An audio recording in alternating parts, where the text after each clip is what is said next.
The world you live in is largely determined by what goes on in your mind.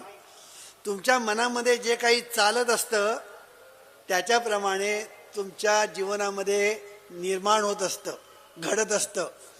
आणि म्हणून आपल्या आतमध्ये काय चालतं म्हणजे विचार, कल्पना, भावना, धारणा, संकल्प, विकल्प, आशा, निराशा, अशा ज्या सर्व गोष्टी ज्या आहेत हे सगळं आतलं हे जे इनर वर्ल्ड आहे, हे इनर वर्ल्ड तुमचं जीवन डिसाईड करत असतं, ठरवित असतं.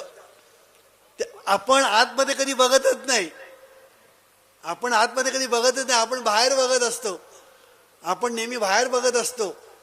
पण आतमध्ये जे चाललेलं आहे त्याप्रमाणे बाहेर घडत असतं याचा आपल्याला पत्ताच नसतो.